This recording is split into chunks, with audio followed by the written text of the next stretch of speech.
آج سے تقریباً 661 برس پہلے گلبرگہ میں بہمنی سلطنت کا آغاز ہوا۔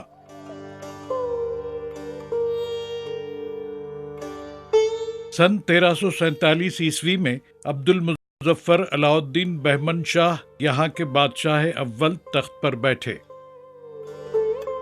بہمنی سلطنت 143 برسوں تک خوشگوار اور ایک بہترین حکومت کے طور پر قائم رہی، اور پھر یہ 5 مختلف سلطنتوں میں بٹ گئی۔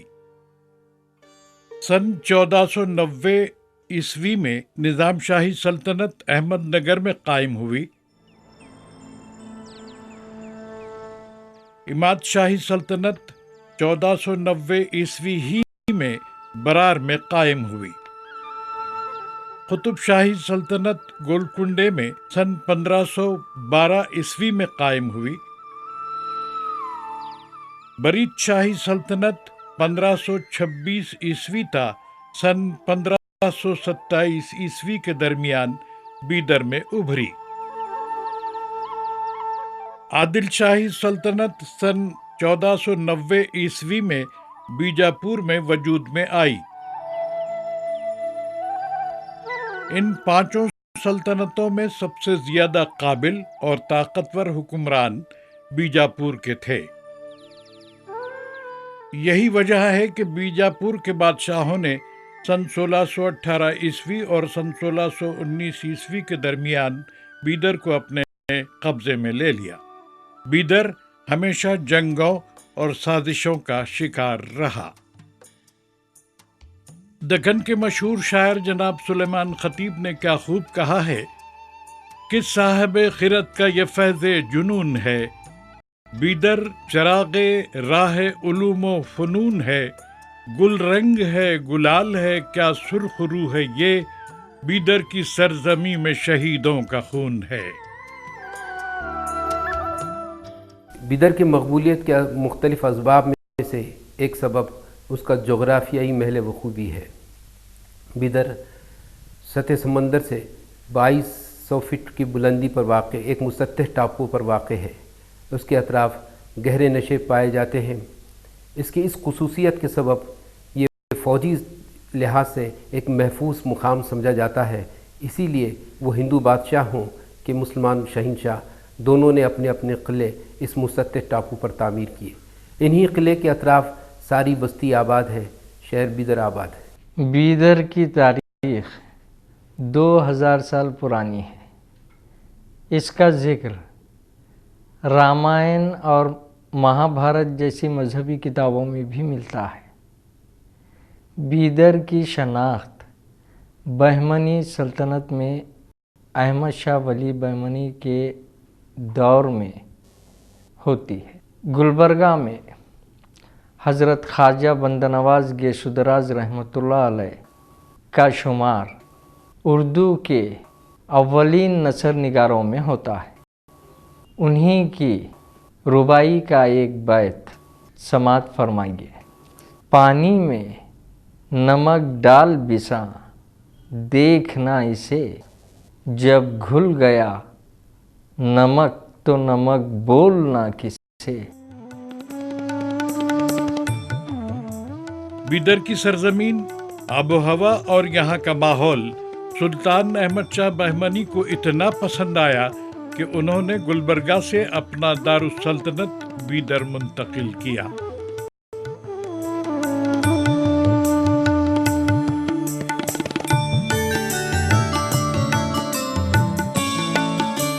لیکن یہ بات اس وقت کی ہے جب بہمنی سلطنت تقسیم نہیں ہوئی تھی۔ آج کے دور میں جب ہم بیدر پہنچ کر اسے دیکھتے ہیں تو ہمیں اس بات کا احساس ہوتا ہے کہ بیدر ہم سے بچھڑ کر ایک کونے میں اپنے ماضی کی یادیں لیے بیٹھا ہے۔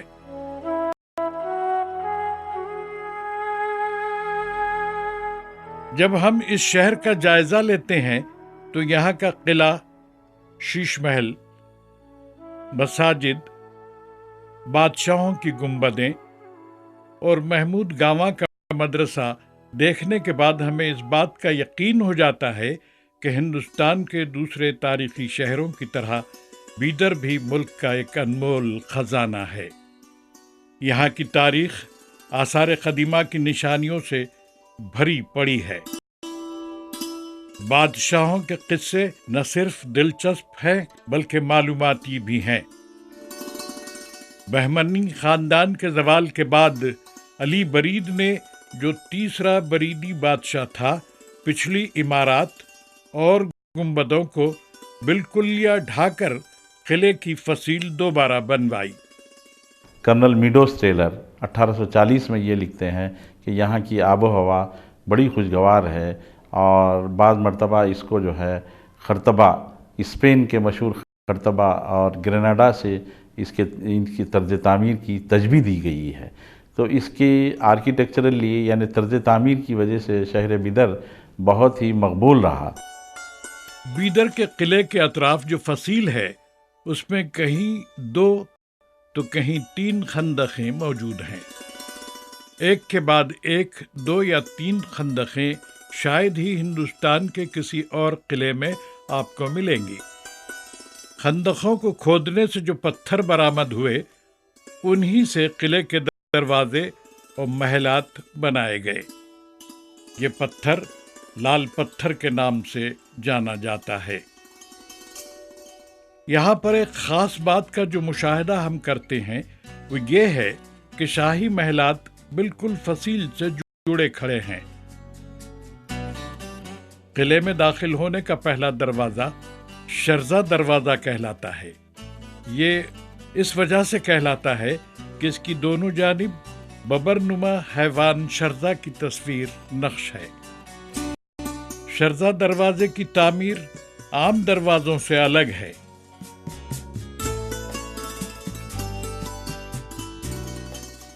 جس کے بیرونی حصے پر لاجوردی میناکاری اور طلائی رنگ آمیزی ہے۔ یہاں سے آگے بڑھنے کے بعد گنبد دروازہ ملتا ہے۔ گنبد دروازہ بیدر کا سب سے بڑا دروازہ ہے۔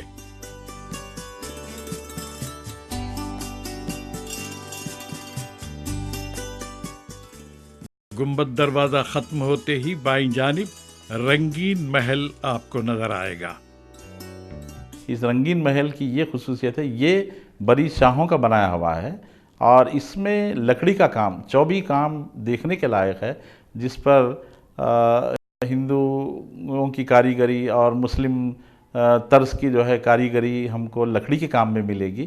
اس کا جو ہے بڑا حسین امتزاج کیا گیا ہے، اور اس کے جو ستون ہیں اور یہ سیلنگ ہے، اس میں بڑی عمدہ، آج بھی جو ہے اس کی عمدگی برقرار ہے کام کی۔ اور اس میں دوسری خاص بات یہ ہے رنگین محل کی، وہاں پر ایرانی ٹائلز کا کام بھی نظر آتا ہے، اس کے آثار باقی ہیں۔ وہ اس وقت جو ہے مکمل شیپ میں نہیں ہے، لیکن وہ ٹائلز ہم بخوبی اس کے اثرات دیکھ سکتے ہیں فرسٹ فلور پر۔ اور اس میں جو شینشیں ہے، شینشیں کے کام میں جس طرح دہلی اور آگرے میں مغلوں نے اپنی عمارات کو منبت کاری یعنی پچکاری میں قیمتی ہیرے جواہرات سے ایک خوبی پیدا کی ہے، اسی طرح سے یہاں پر بری شاہوں نے کم دام میں یعنی سی پی کے کام کو اپنے کالے پتھر کے بیک گراؤنڈ میں بخوبی اس کو جو ہے گل بوٹے بنائے ہیں، اور اس پہ فارسی اشعار جو ہے کندہ کیے ہوئے گئے ہیں۔ اس میں بڑا یہ نایاب کام ہے اور دیکھنے کے لائق ہے۔ اس طرح یہ رنگین محل ان 2-3 خصوصیات سے بڑا مشہور ہیں۔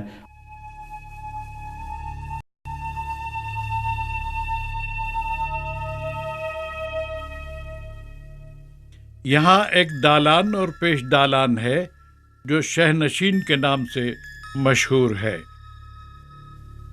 نہایت بلند ستون پر تعمیر کی گئی چھت لکڑی پر گلکاری کا بہترین نمونہ پیش کرتی ہے۔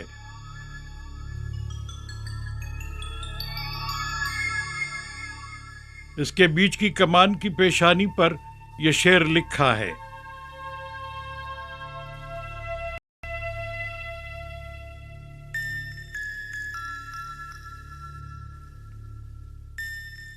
قلعے کے اندر ایک بڑی عالیشان مسجد ہے جس کے 16 ستون ہیں۔ اس مسجد کو 16 کھمب مسجد کہا جاتا ہے۔ کھمبوں کی کمانیں تقریباً 14 میٹر بلند ہیں۔ یہ مسجد سلطان احمد شاہ بہمنی کے عہد میں بنی تھی۔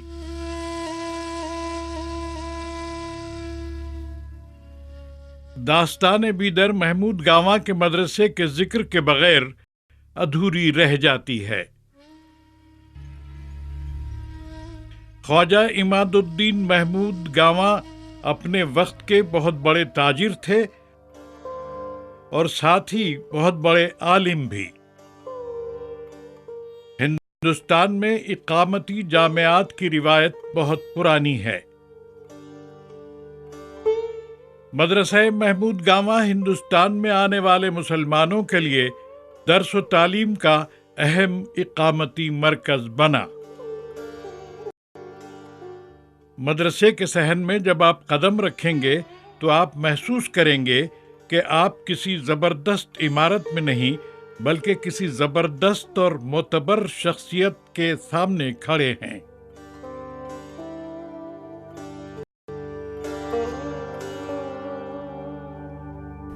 یہاں جو درس دیا جاتا تھا وہ ملازم کی حیثیت سے ایک نصاب ان کے پاس موجود تھا۔ اس نصاب کے تحت کاتب، منشی، فاضل، علم حیات، ریاضیات، اس طرح کے مختلف موضوعات پر درس دیا جاتا تھا اور یہاں کے فارغ التحصیل طلباء بعد میں اسی مملکت میں اعلیٰ عہدوں پر فائز ہوتے رہے۔ اس عمارت کی تعمیر 865 ہجری میں شروع ہوئی اور اسے مکمل ہونے میں تقریباً 11 برس بیت گئے۔ یہ عمارت 3 منزلہ ہے۔ اس عمارت کی لمبائی 205 فیٹ ہے اور اس کی چوڑائی 180 فیٹ ہے۔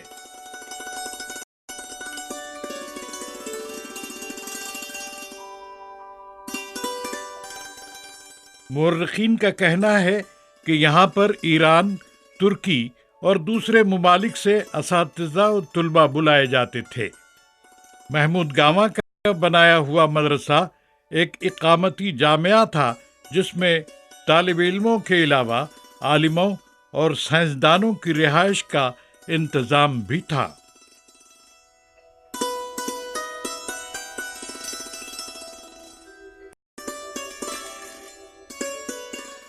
مدرسے کے دوبدو ایک مسجد اور دوسری طرف کتب خانہ قائم کیا گیا تھا۔ مدرسہ محمود گاواں کی لائبریری میں 30,000 سے زیادہ کتابیں موجود تھیں اور قلمی نسخے بھی اپنی اہمیت کے حامل تھے۔ خود محمود گاواں کی ذاتی لائبریری میں 3,000 کتب تھے جو ان کے زیر مطالعہ رہتے تھے۔ اس عظیم الشان عمارت کا باہری حصہ لاجواب خطاطی کا بولتا نمونہ ہے۔ خطاطی اور ٹائل ورک کا مظاہرہ جو اس مدرسے کی زینت ہے، شاید ہی سارے ہندوستان میں آپ کو کہیں اور دیکھنے کو ملے۔ مدرسہ محمود گاواں پورے بر اعظم ایشیا میں مشہور تھا۔ ذرا سوچئے، اس دور میں نہ جانے کتنی سرگرمیاں، چہل پہل اور اساتذہ کی گرجدار آوازیں ان کمروں میں گونجتی رہا کری ہوں گی۔ صد افسوس آج یہاں فقط بولتا ہوا سناٹا ہے۔ بیدر کی ادبی اہمیت اس وقت بہت بڑھ گئی جب جمیل جالبی صاحب نے مثنوی قدم راؤ پدم راؤ کو مرتب کر کے شائع کیا، جس کی وجہ سے بیدر ادبی تاریخ میں بیدر کی قدامت اور اولیت تسلیم کر لی گئی۔ بات یہ ہے کہ بیدر کو یہ افتخار حاصل ہے کہ اردو کی پہلی مثنوی بیدر میں لکھی گئی اور اس کے مصنف نظامی فخر الدین نظامی ہے۔ اس مثنوی کی اہمیت محض اس کے اولیت کے سبب نہیں بلکہ اردو کے لسانی تاریخی مطالعے کے سلسلے میں یہ ایک اہم سورس کی طور پر ثابت ہوتی ہے۔ نظامی کے ساتھ ساتھ ایک اور نام فیروز بدری کا اسی زمانے میں سامنے آتا ہے۔ فیروز بدری کی مثنوی پرتنامہ اپنے اسلوب کی وجہ سے بہت اہمیت رکھتی ہے۔ کچھ بدری بھی اگرچہ ان کا تعلق بیدر سے ہے، لیکن یہ ہجرت کر کے بیجاپور چلے گئے۔ ان کے نثری اور شعری رسالے دستیاب ہیں۔ مشتاق بدری ایک اور شاعر ہیں جنہوں نے حضرت خلیل اللہ بت شکن کی شان میں قصیدے لکھے اور کچھ غزلیں بھی ان کی پائی جاتی ہیں۔ ان دکنی شعراء کے علاوہ خود محمود گاواں کی ایک بڑی ادبی اہمیت ہے۔ وہ صرف ایک سیاسی ایڈمنسٹریٹر ہی نہیں، ایک اچھا مصنف بھی گزرا ہے۔ ان کے فارسی خطوط کا مجموعہ ریاض الانشاء دستیاب ہے۔ 1525 میں بریدیوں نے جو ہے اقتدار پر قبضہ کر لیا، بلکہ اس سے پہلے ہی یہ جو ہے یہ اقتدار منواتے رہے، تو اس طرح یہ بیدر جو ہے بریدیوں کا دارالسلطنت بھی رہا ہے۔ اور اس کی جو تعمیر ہے بریدیوں کی، وہ سب سے اہم تعمیر علی برید کا گنبد ہے جو شہر بیدر میں ہے۔ اور اس کی خاص بات یہ ہے کہ اس کا جو جنوبی دروازہ ہے داخلے کا، وہ بڑا امپریسیو ہے، یعنی اس کو دیکھنے کے لائق ہے۔ اور اس کے بعد جو ہے یہ ایک عمدہ باغ، اس کے اطراف باغ ہوا کرتا تھا، نہریں تھیں، لیکن آج نہ باغ ہیں نہ نہریں ہیں، بلکہ مقبرہ باقی ہے۔ اور مقبرے کے جو حدود ہیں وہ 57 فٹ اور 57 فٹ اس کا جو ہے ایریا ہے، اور تقریباً یہ 106 فٹ بلند ہے، اور یہ سنگ سیاہ میں بنایا گیا ہے۔ اس کی دوسری سب سے بڑی خصوصیت یہ ہے کہ یہ چاروں طرف سے کھلا ہوا ہے، یعنی بلند کمانیں بنائی گئی ہیں، اور اندرون مقبرہ یہ روشن ہے اور ہوادار ہے، اور ہندوستان میں یہ اپنی طرز کا واحد مقبرہ ہے۔ جتنے بھی مقبرے بنے ہیں وہ سب بند ہیں، جس میں جو ہے وہ تقدس نظر آتا ہے یا جو ہے کچھ اندھیر نظر آتا ہے۔ مغلوں کے طرز تعمیر میں جو اس نقص کو دور کیا گیا ہے، وہ جالیوں کو بنوا کر، جیسے تاج محل میں اور بی بی کے مقبرے میں ہم دیکھتے ہیں، وہ عمدہ ماربل کی جالیاں ہیں جس سے جو ہے روشنی، ہوا جو ہے داخل ہوتی ہے۔ لیکن یہ جو علی برید کا مقبرہ ہے یہ بالکل کھلا ہوا ہے۔ ماضی قریب میں اگر نظر ڈالیں تو دو ایسے نام نظر آتے ہیں جنہوں نے اپنی تخلیقات سے نہ صرف اپنی شناخت بنائی بلکہ بیدر کا نام بھی روشن کیا۔ ان میں سے ایک ہیں حضرت عطا کلیانوی اور دوسرے حضرت رشید احمد رشید۔ رشید صاحب کا ابتدائی کلام شوخی اور رومان کے لیے بڑی شہرت رکھتا ہے، اور لیکن سقوط حیدرآباد کے بعد اور خاص طور سے ریاستوں کی تشکیل جدید کے بعد ان کے فکر اور فن میں تبدیلی آئی۔ رشید صاحب نے صرف اپنے کلام ہی کو خون جگر سے نہیں سینچا، بلکہ بیدر کی نئی نسل کی آبیاری بھی اپنے خون جگر سے کی۔ نتیجتاً فنکاروں کی ایک خاصی تعداد بیدر میں نظر آتی ہے، جن میں سیف الدین سیف، عبدالغفور خاک، محسن کمال، خیسر رحمان، صابر رشیدی، وحید بہار، وحید مراد، امیر الدین امیر، سخاوت حسین سخاوت اور جمیل ہاشمی وغیرہ کے نام بہت زیادہ نمایاں ہیں۔ ان میں سے کچھ حضرات کی کتابیں بھی شائع ہو چکی ہیں اور کچھ حضرات کا کلام رسالوں میں شائع ہوتا رہا ہے۔ ایک مصرع یاد آ رہا ہے، وہ پھول سر چڑھا جو چمن سے نکل گیا۔ اس کے مصداق بیدر کے کچھ ایسے بھی فنکار ہیں جن کا وطن بیدر ہے، لیکن بیدر سے نکلنے کے بعد نہ صرف انہوں نے اپنا نام روشن کیا بلکہ اپنے مقام کا نام بھی روشن کیا۔ ان میں سلیمان خطیب، رئیس اختر، صلاح الدین نیر وغیرہ کا نام نمایاں ہے۔ جب کبھی جدید افسانے کا ذکر ہوگا تو اکرام باغ کا نام ضرور آئے گا۔ اکرام باغ کا وطن بسوا کلیان ہے۔ انہوں نے جدید ادب میں اور خاص طور سے جدید افسانہ نگاری میں ایک اہم مقام حاصل کیا ہے۔ ان کے افسانے علامتی اور پیچیدگی کی وجہ سے توجہ کھینچتے ہیں۔ ان کے افسانوں کا مجموعہ کوچ شائع ہو چکا ہے۔ بیدر کا یہ قلعہ تقریباً 13 دروازوں کے بیچ محفوظ کر دیا گیا تھا۔ شہر حیدرآباد سے جب ہم بیدر پہنچتے ہیں تو فتح دروازے سے داخل ہونا پڑتا ہے۔ شہر میں داخل ہونے کے بعد ایک برج نما عمارت ہمارے سامنے آ جاتی ہے۔ اس کی بلندی 71 فٹ تھی، لیکن وقت کے ظالم ہاتھ